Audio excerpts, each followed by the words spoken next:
Assalamualaikum warahmatullahi wabarakatuh. Jangan lupa tonton Tabung Wakaf Umat Official, subscribe, like, and share.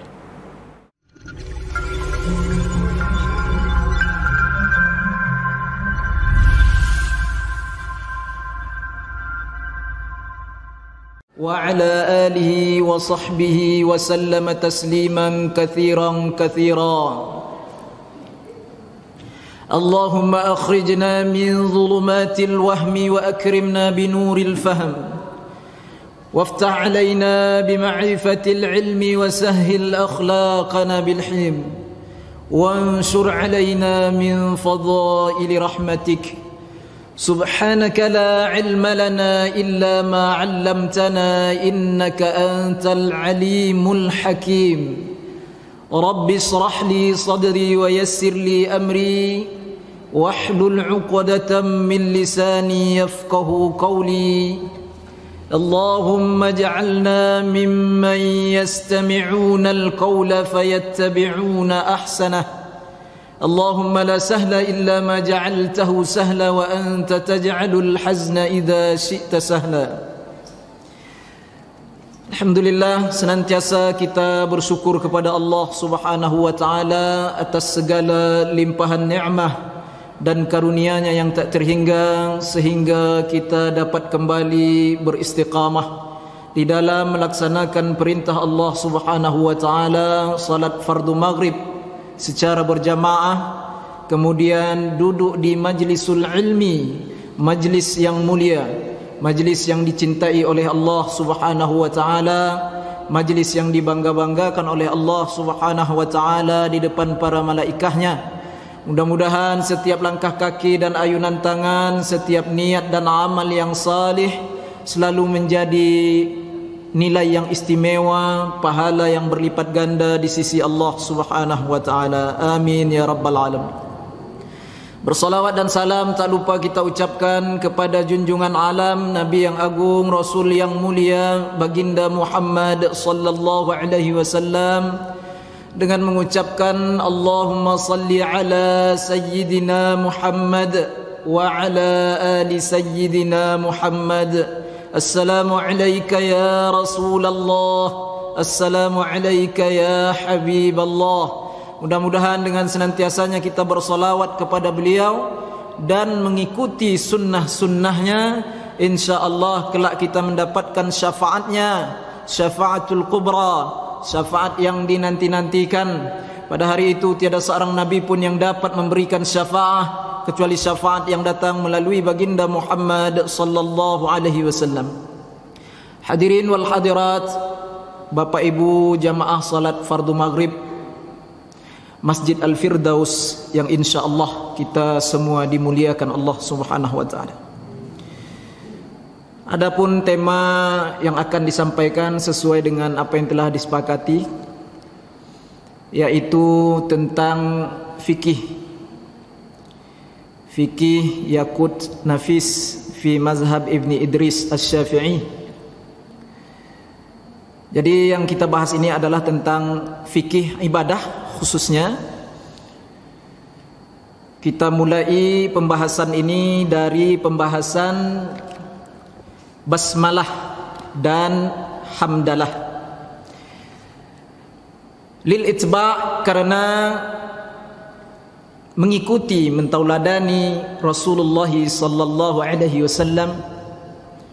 Rasulullah bersabda, kullu amrin dhi balin la yubda'u fihi bi bismillahirrahmanirrahim fahuwa aqta'u.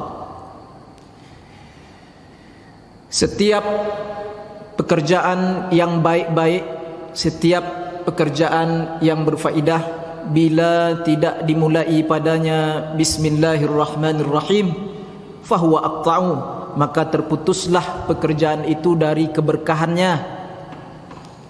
Wa fi riwayatin, dan pada sebuah riwayat juga dikatakan kullu amrin dzibalin la yubda'u fihi bilhamdalah. Setiap pekerjaan yang baik-baik, yang berfaedah, tidak dimulai padanya alhamdulillah, juga terputus dari keberkahannya.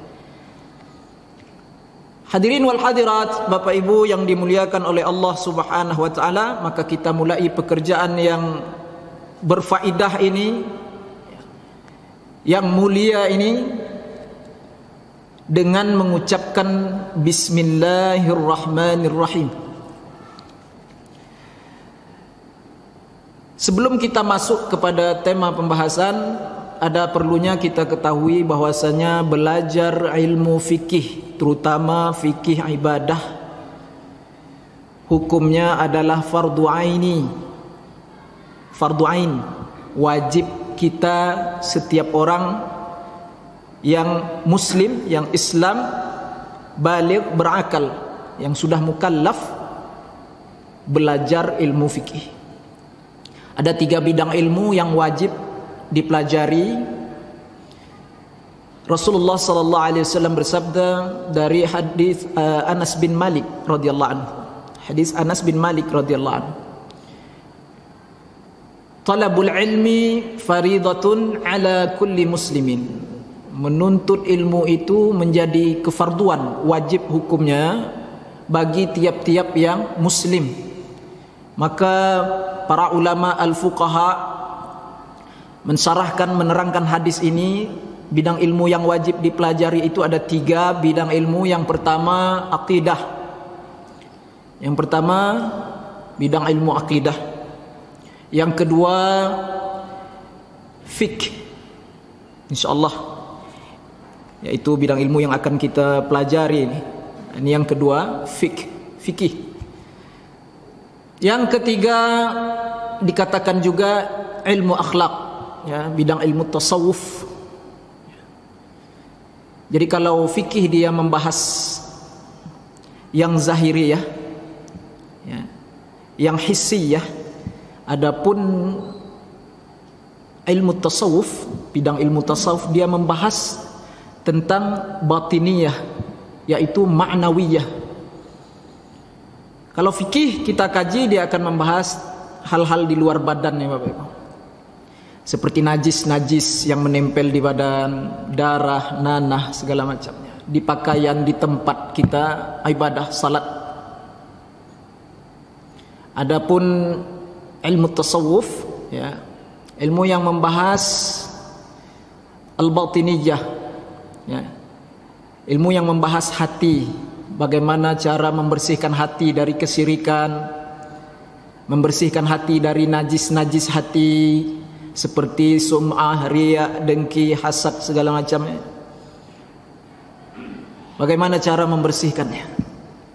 Ini tak dapat tidak mestilah kita belajar ilmu tasawuf.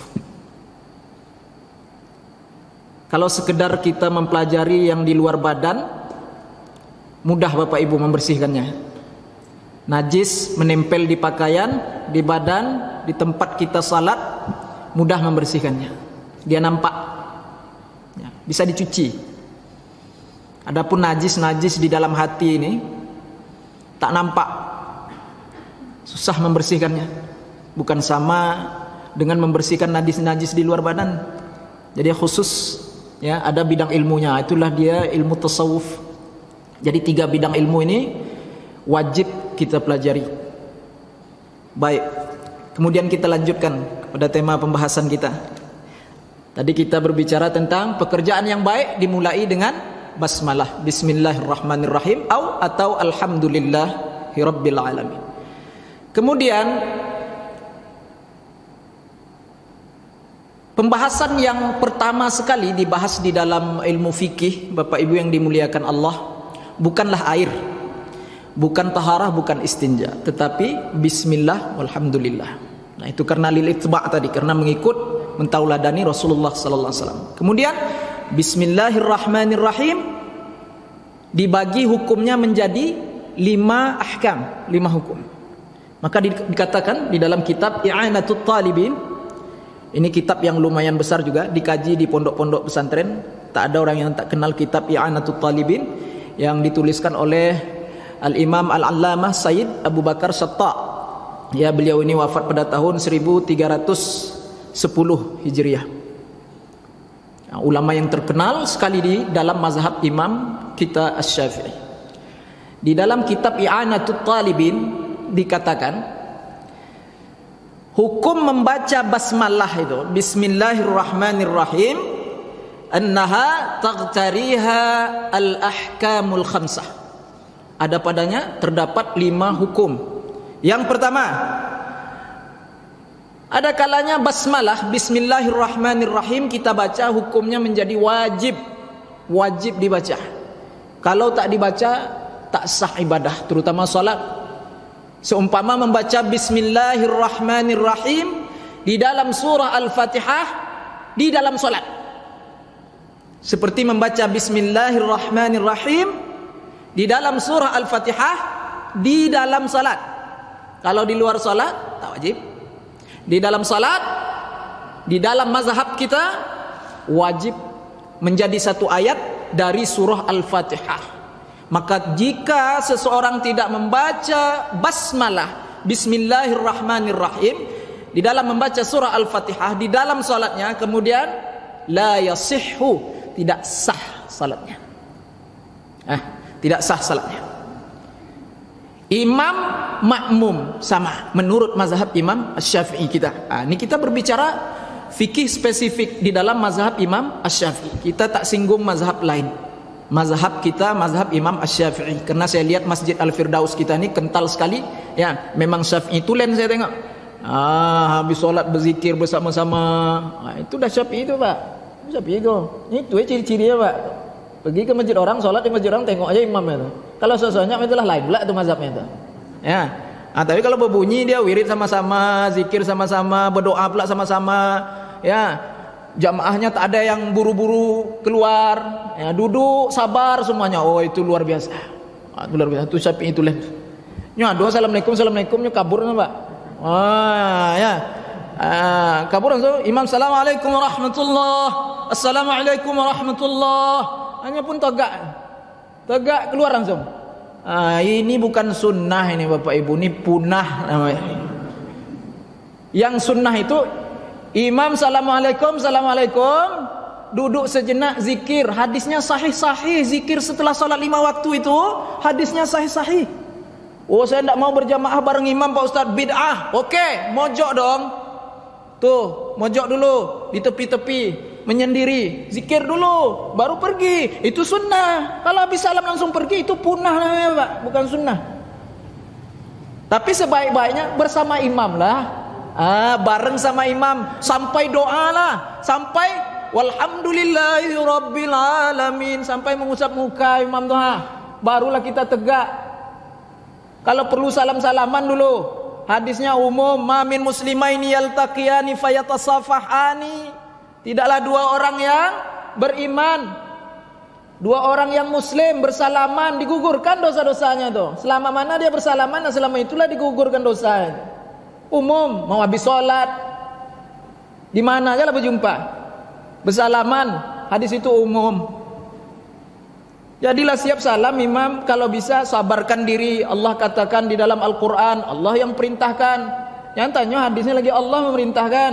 Wasbir nafsaka ma'al ladzina yad'una rabbahum bil ghadati wal 'ashyi. Sabarkanlah diri kalian. Apa artinya? Tahan diri kalian, jangan buru-buru. Duduk dulu. Berdoa bersama-sama. Bersama siapa? Ma'al ladzina yad'una rabbahum, bersama orang-orang yang sedang berdoa kepada Tuhannya. Imam itulah. Imam Rabbana zalamna anfusana. Dia mendoakan kita pakai nana tu Pak. Itu lafaz jamak, artinya kami. Rabbana taqabbal minna. Ya Allah, terimalah amal soleh kami. Siapa yang didoakannya tuh? Dia bukan mendoakan dirinya sendiri tuh Pak. Bahkan dilaknat imam yang berdoa untuk dirinya sendiri. Dilaknat.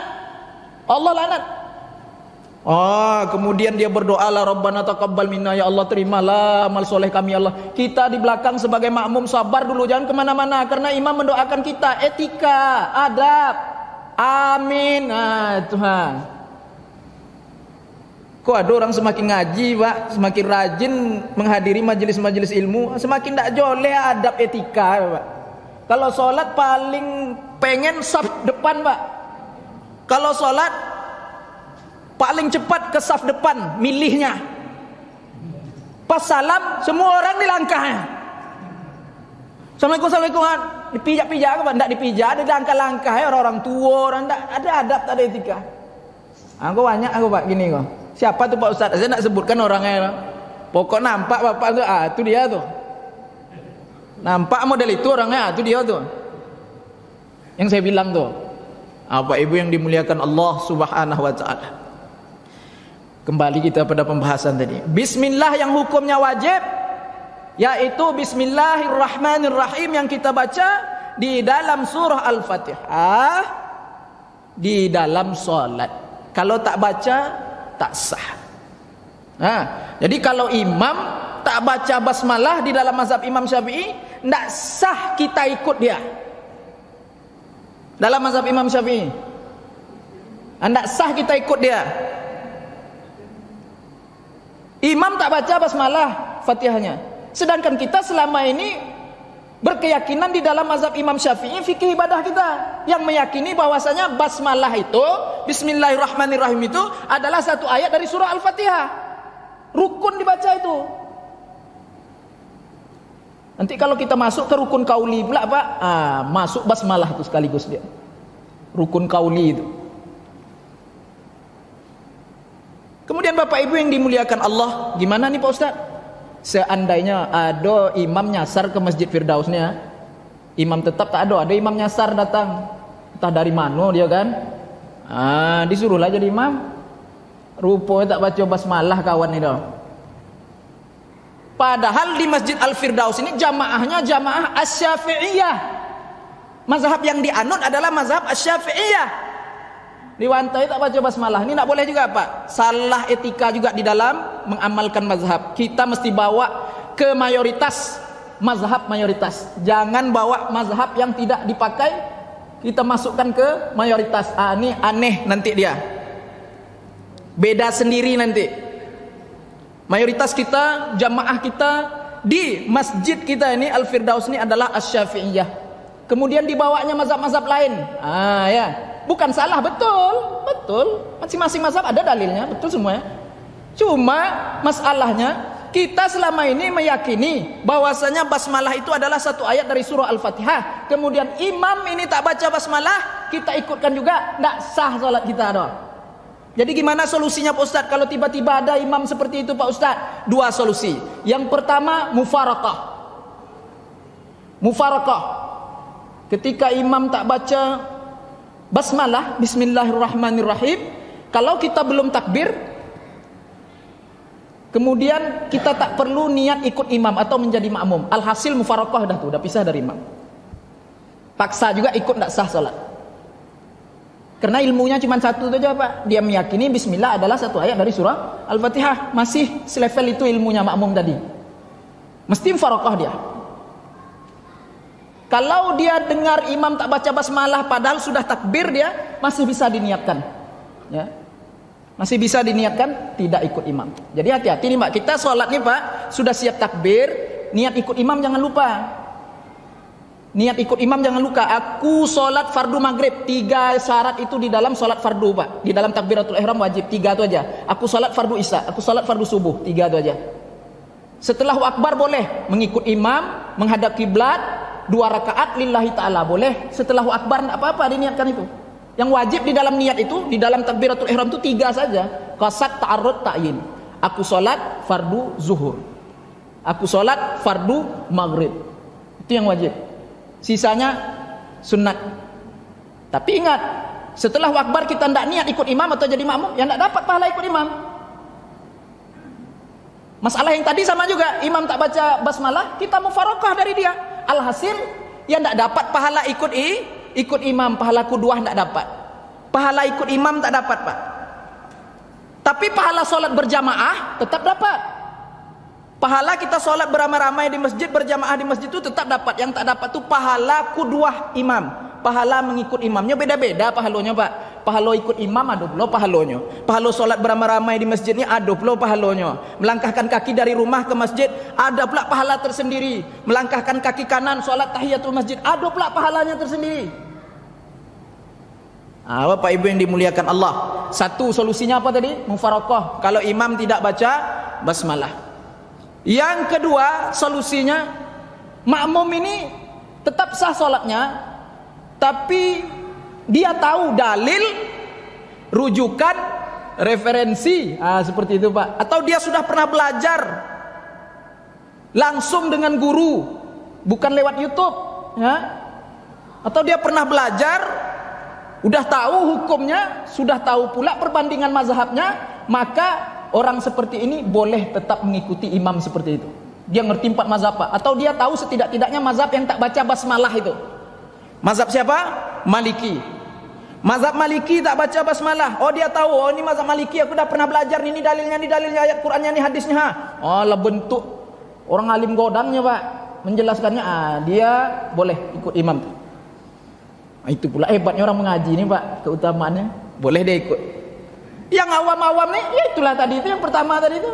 Karena dia meyakini selama ini basmalah itu adalah satu ayat dari surah Al-Fatihah yang tidak dapat dipisahkan. Kalau cuma cie itu yang tahu Pak, ayo ndak sah ikut imam model itu dah Pak. Makanya gunanya awak mengaji kok lah tahu semua Pak. Sah gue ikut imam model itu. Lah tahu kita dah langsung berguru, langsung bertalaki nih pengajian malam nih. Dah dapat ilmunya itu. Kalau bisa didetilkan lagi, dalil belum keluar lagi tadi itu yang tak baca basmalah tuh. Apa ibu yang dimuliakan Allah Subhanahu wa taala. Kita tak panjang lebar, nanti kita baru masuk khusus ke sana. Ada nanti. Ini masih pembahasan hukum-hukum membaca basmalah. Yang pertama apa hukum baca basmalah itu Pak?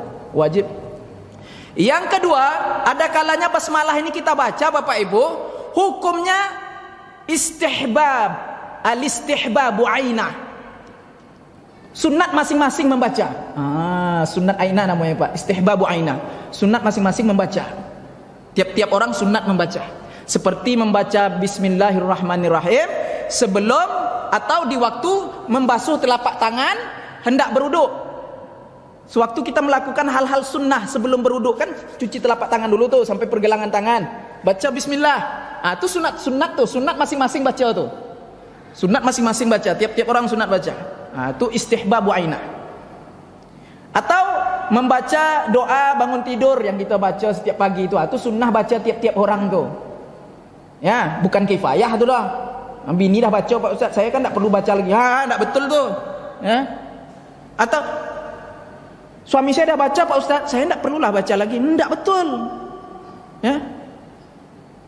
Bapak Ibu yang dimuliakan oleh Allah Subhanahu wa taala, seperti membaca bismillah waktu makan juga. Sebelum makan baca bismillah kan Pak?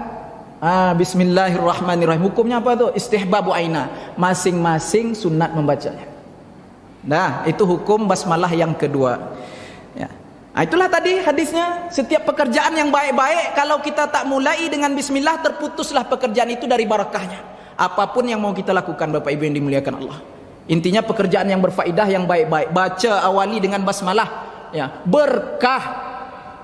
Berkah. Mau buat kopi untuk suami Bu, Bismillahirrahmanirrahim. Kan untuk suami itu Bu, amal kebaikan loh itu. Ya, baca bismillah. Mau masak untuk suami, untuk anak, bismillah. Masuk garam, bismillah. Wah berkah. Suami makan, lembut hati suami itu. Anak makan, dengar dia nasihat kita. Ya doa Bapak Ibu. Pak, ada nak Pak? Suami kari hatinya Pak. Anak dinasihatkan tak mau dengar, ada tak Bapak Ibu? Ada. Kita tak dapat cara, tak ada kaifiat di dalam beramal itu. Masak itu kalau kita baca bismillah Bapak Ibu, berkahnya banyak. Berkah yang memakan, jadi darah daging, berkah. Yang kita harapkan yang keberkahan nih sebenarnya. Apapun yang kita hendak lakukan, yang kita harapkan dari Allah itu keberkahan. Kerja yang kita harapkan adalah keberkahan rizki. Bapak Ibu yang dimuliakan oleh Allah Subhanahu wa taala, itu hukum membaca basmalah yang kedua, masing-masing sunat membaca. Kemudian yang ketiga, wa kifayah. Ada kalanya membaca basmalah itu hukumnya kifayah. Apa kifayah Bapak Ibu? Di dalam satu jamaah itu ya. Dah dibaca oleh satu orang, yang lain tak perlu baca lagi. Itu kifayah. Keaklil jamaah. Contohnya Pak Ustaz, seperti makan kenduri. Kalau lama tak ada kenduri Pak. Semenjak corona ini tak ada kenduri lagi dah. Kalau dah mulai pula kenduri nanti Pak, undang-undang Ustaz tu. Ya Bapak Ibu yang dimuliakan Allah. Waktu makan kenduri, MC atau protokol sudah mempersilahkan. Baiklah Bapak Ibu, akulah siap Yasin tahlilan gua, Pak. Baiklah Bapak Ibu, ini adalah kadar dari Ahlul Bait. Makan makanan silahkan dicicipi dengan mengucapkan Bismillahirrahmanirrahim. Kita tidak perlu baca oleh doa, makan aja lah. Ambil aja lah. Itu ulama yang membuatnya tuh, Pak. Bukan awak yang kaleng-kaleng sarok kuaci. Ini yang mensistematiskan seperti itu hukum basmalah itu apa? Ada dalil semuanya itu. Tidak saya dah. Dalil kitabnya kan dah disebutkan tadi referensinya. Coba buka kitab I'anatul Talibin itu ada pembahasan ini. Bapak Ibu yang dimuliakan Allah Subhanahu wa taala. Jadi kalau protokol sudah mempersilahkan dengan membaca Bismillahirrahmanirrahim, kita nih makan aja lagi, ciduk aja lagi, ambil makan, tinggal suap ke mulut. Bapak Ibu yang saya mau baca juga Pak Ustaz, enggak enak dah. Ya silahkan, enggak apa-apa. Tapi kan artinya enggak ngerti hukum basmalah. Kalau udah ngaji hukum basmalah tuh baca sama protokol dia, santap aja lah kan. Bapak Ibu yang dimuliakan Allah Subhanahu wa taala. Itu kifayah 3. Hukum basmalah yang ketiga. Kemudian juga seperti kifayah Bismillahirrahmanirrahim itu hukumnya ketika dibaca sebelum berhubungan badan suami istri ya. Maaf Pak, maaf. Sampai pula sedikit pembahasannya ke situ. Ya. Membaca bismillah waktu berhubungan badan suami istri. Itu tidak perlu kedua-duanya baca dah, Pak. Suami lah baca, istri tidak perlu baca oleh dah. Istri lah baca, suami tidak perlu baca. Baca apa Pak Ustaz? Baca doa lah. Ada doa itu Bapak Ibu. Bismillah.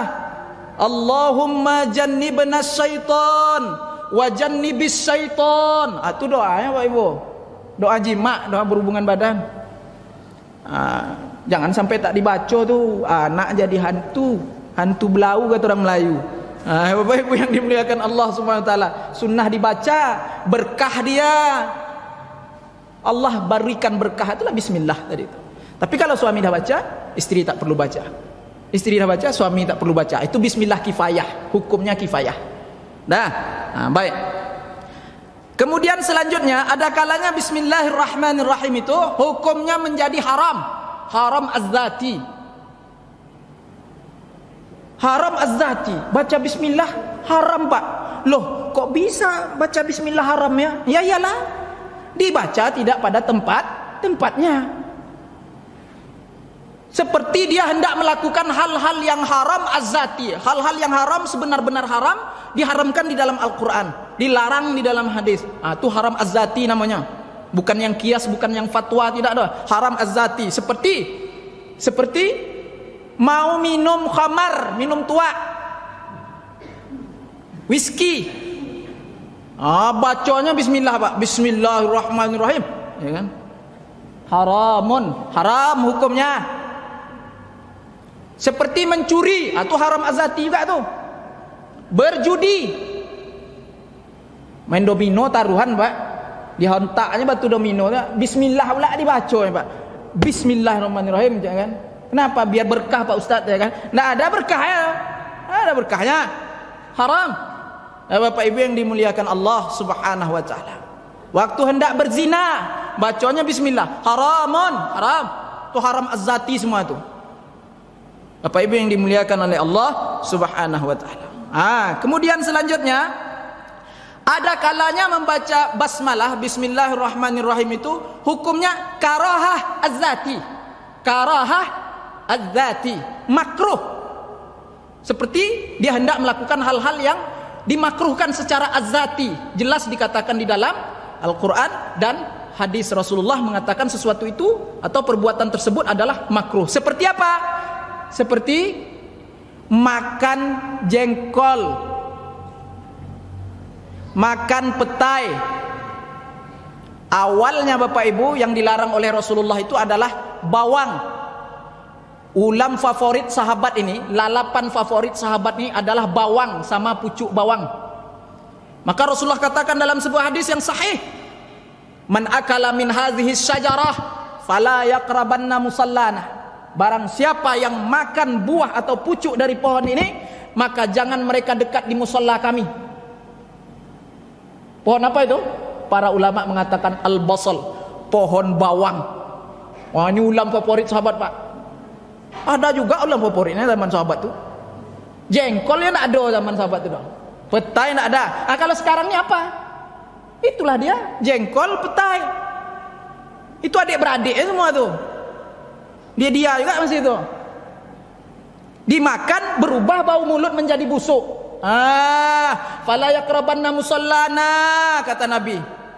Jangan dekat-dekat ke tempat sholat kami. Pada satu riwayat dikatakan jangan sholat berjamaah bersama kami, kata Rasulullah.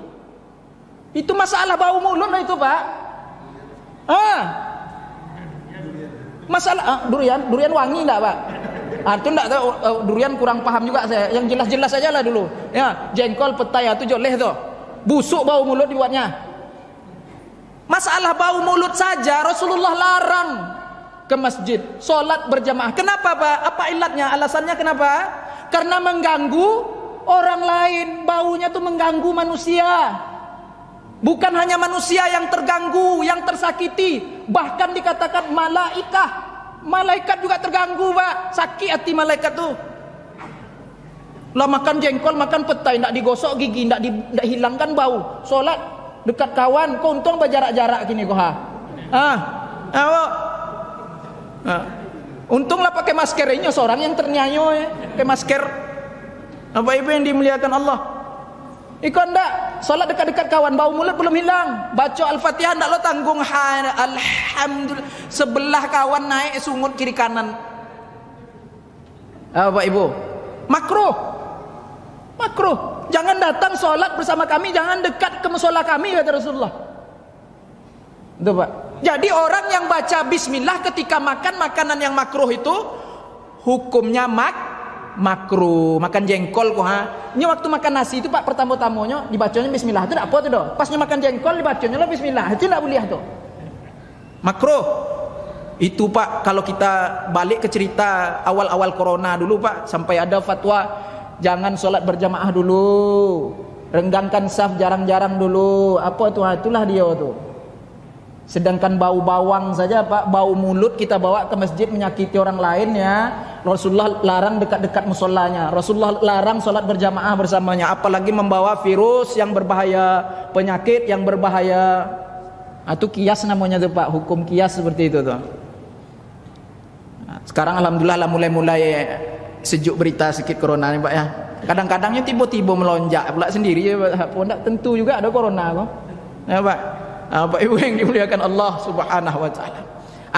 Itu yang hukumnya makruh. Atau dia baca di tempat pembuangan sampah, tempat yang kotor-kotor dibacanya, dijaharkannya, makruh. Dalam hati enggak apa-apa dong.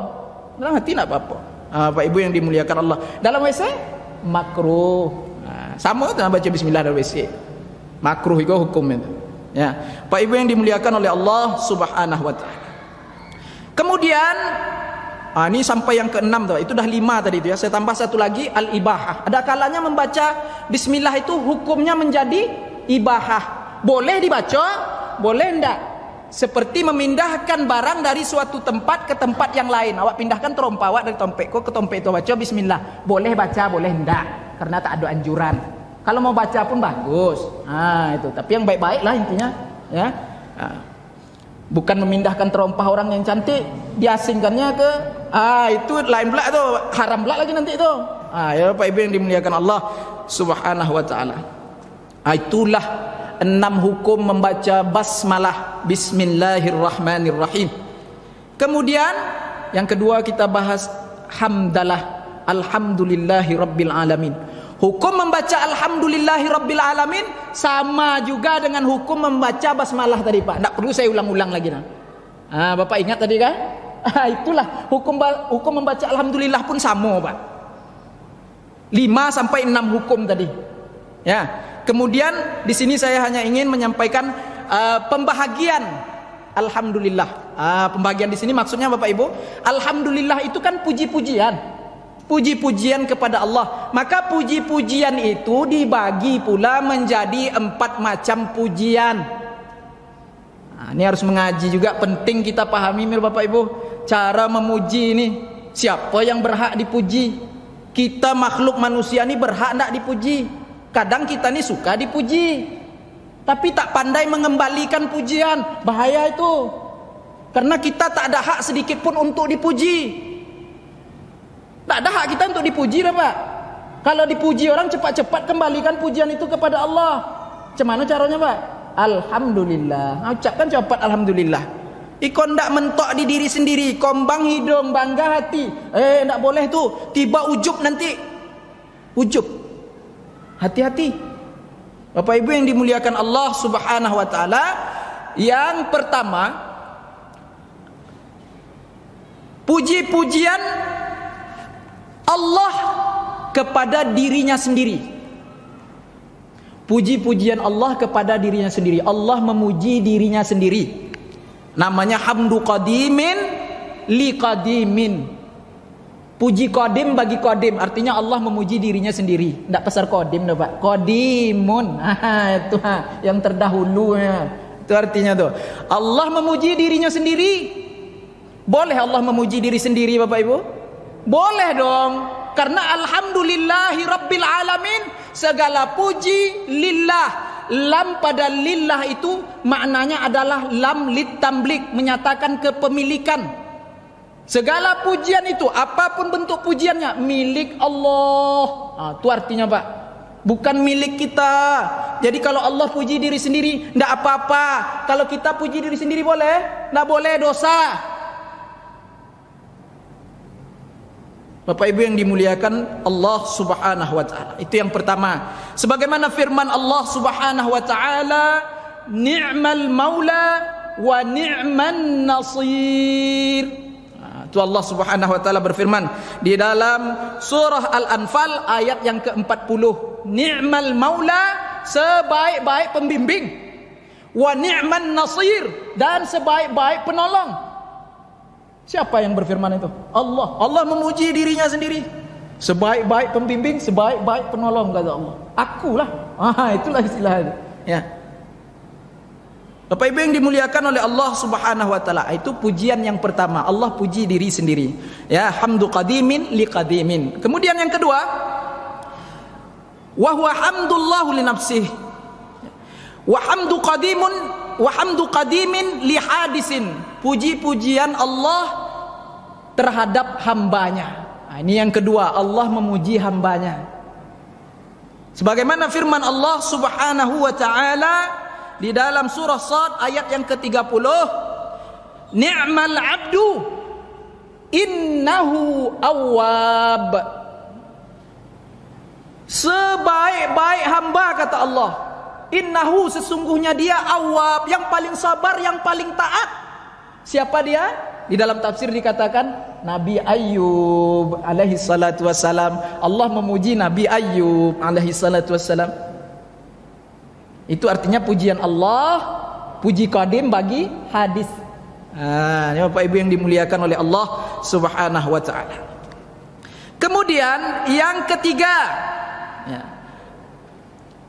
wa huwa hamduna lillahi azza wa jalla. Jenis pujian yang ketiga yaitu pujian kita terhadap Allah, pujian kita kepada Allah. Seperti setelah makan kita baca doa, Pak. Apa doa setelah makan? Alhamdulillahilladzi at'amana. Ndak alhamdulillah ahyana, bangun tidur. Alhamdulillahilladzi at'amana wa saqana wa ja'alana minal muslimin. Segala puji bagi Allah yang telah menghidupkan kami dari mati yang sementara. Tidur mati itu, Bu. Habis tidur baca doa alhamdulillah. Itu artinya kita puji Allah, puji hadis bagi qadim namanya itu. Bapak Ibu yang dimuliakan Allah Subhanahu wa taala. Kemudian puji-pujian yang keempat adalah wa huwa hamdu ba'dina li ba'din, atau puji hadis li hadis. Puji hadis li hadis, yaitu puji-pujian sesama kita ini. Kita memuji kawan kita. Masya Allah, alhamdulillah, Allah mudahkan rezeki kau sekarang ya. Alhamdulillah, sukses kau sekarang ya. Masya Allah. Jadi pembisnis sukses kau sekarang ya. Kita yang memuji ini harus ngerti pula ilmu pujian, Pak. Kalau mau memuji seseorang, ucapkan dulu alhamdulillahi rabbil alamin atau alhamdulillah. Kau sukses sekarang ya. Itu orang yang berilmu memuji itu, Pak. Ngerti dia cara memuji. Yang dipuji pun mesti ngerti juga ilmu. Kalau kita kena puji gimana caranya Pak Ustaz? Alhamdulillah. Iko karunia Allah semuanya nih. Pemberian Allah, titipan amanah Allah, alhamdulillah. Yang kena puji pun mesti. Ya, di dalam ilmu fikih itu dari mana datangnya sumbernya? Ya, jadi bukan dari Imam Syafi'i, bukan dari Imam Maliki, bukan dari Imam Hambali, datangnya dari Al-Quran, hadis, ijma', qiyas. Kita mengikut Imam Asy-Syafi'i itu hanya mengikut fahamnya, karena faham mereka itu sahih, fahamnya benar. Karena ilmu mereka, rantaian keilmuan mereka itu tersambung sanadnya, terhubung sanadnya kepada Rasulullah sallallahu alaihi wasallam. 4 mazhab itu bukan orang alim kaleng-kaleng sarok kuaci itu Bapak Ibu. 4 mazhab itu luar biasa, mujtahid keilmuannya, level mujtahid. Mujtahid itu Bapak Ibu sekurang-kurangnya hafal hadis 500.000 hadis. Itu hadis saja baru tuh, belum lagi bidang keilmuan yang lainnya. 15 bidang ilmu, mumpuni, fakar dia setiap 15 bidang ilmu itu. Hadis 500.000 hadis paling sekete. Imam Ahmad bin Hambal 1 juta. Awak berapa hafal hadis? Arba'in enggak? Arba'in hafal lah sampai puluh tuh. Kok arba'in enggak hafal laman cemeh mazhab puluh. Ya, ala mazhab lo yang sasek dikatanya Pak Syafi'i sesat, baca kunut subuh sesat, bid'ah. Lah sudah pula. Alim pula daripada ulama lagi. Bapak Ibu yang dimuliakan Allah Subhanahu wa taala. Ya, ikutlah 4 mazhab tu, ikut pemahaman mereka, mengikuti keilmuan mereka. Karena faham mereka, ilmu mereka tu tersambung kepada Rasulullah. Insyaallah kita takkan salah paham. Kok banyak orang salah paham di dalam memahami agama kok gini Pak. Kenapa tidak berguru dengan guru yang bersanad, tidak berguru dengan guru yang ilmunya itu tersambung kepada Rasulullah? Asal ambil aja, buka YouTube dapat ilmu, share, cari di Google dapat ilmu, amalkan. Entah dari siapa, entah siapa yang membuat artikel. Ini hati-hati Bapak Ibu, zaman sekarang nih dunia di tangan, memang mudah, segala-gala mudah sekarang Bapak Ibu. Mau baca hadis ini, tinggal ketik keluar hadisnya. 40 hadis tinggal ketik keluar hadisnya. Cuman pemahaman kita terhadap hadis itu, terhadap ayat-ayat Al-Quran itu mestilah kita hadapkan kepada guru. Bertalaki namanya. Kalau tidak salah paham nanti. Bapak Ibu yang dimuliakan oleh Allah Subhanahu wa ta'ala. Jadi masadirul fiqh al-asasiyah, sumber pengambilan hukum fikih yang pertama Al-Quran, hadis, ijma', qiyas.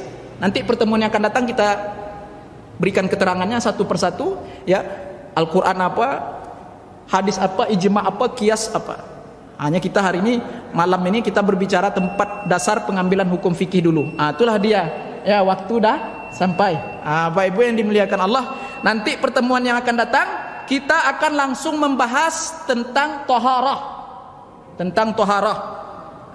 Ada satu lagi tertinggal kok, mabahisul fiqh, yang dibahas di dalam fikih. Ya seputar ikolah Bapak Ibu, wajib, sunnat, mubah, haram, makruh, sah, batal. Seputar-putar itulah nanti kita bicarakan itu. Insyaallah pertemuan yang akan datang kita masuk kepada bab at-taharah. Lebih dan kurang saya mohon maaf. Wa taufiqi illa billah alaihi tawakkaltu wa ilaihi unib. Assalamualaikum warahmatullahi wabarakatuh. Subhanallah.